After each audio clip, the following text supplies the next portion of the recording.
Hello everyone, today I'm going to show you how to mine gold in Hytale. Make sure to watch the video until the end, not to miss any important details, like and subscribe.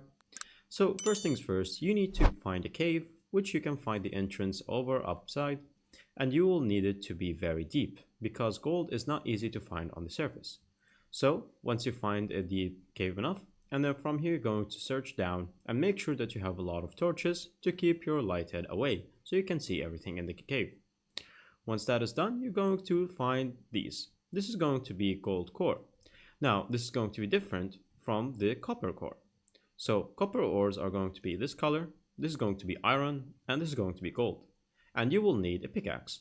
To create the pickaxe, all you have to do is to open your inventory, and from here you can see a crude pickaxe, which you can create by getting any rubles, any plant fiber, and any sticks.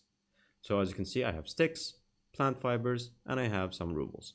And once you have that done, you create one. Now you have crafted one. All you have to do is to just dig it. And there you go.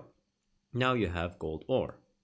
Now, to get this gold ore to turn it to gold normally, you have to create a furnace. Now, to make a furnace, all you have to do is to get your workbench.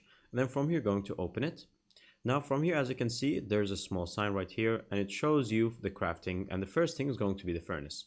You can create it from any tree log or any stone. Once you craft it and now you have it, then you're going to have it right there in your inventory and you're going to place it wherever you would like. Once you place it, all you have to do is to click on the furnace and then add your gold ore that you have mined into the input, and in the fuel, grab whatever you want from wood to anything that is burnt, and then click on turn on.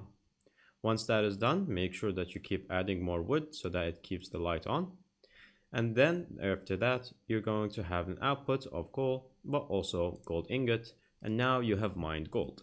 And that's pretty much it. Thank you guys for watching. See you next time. Bye bye.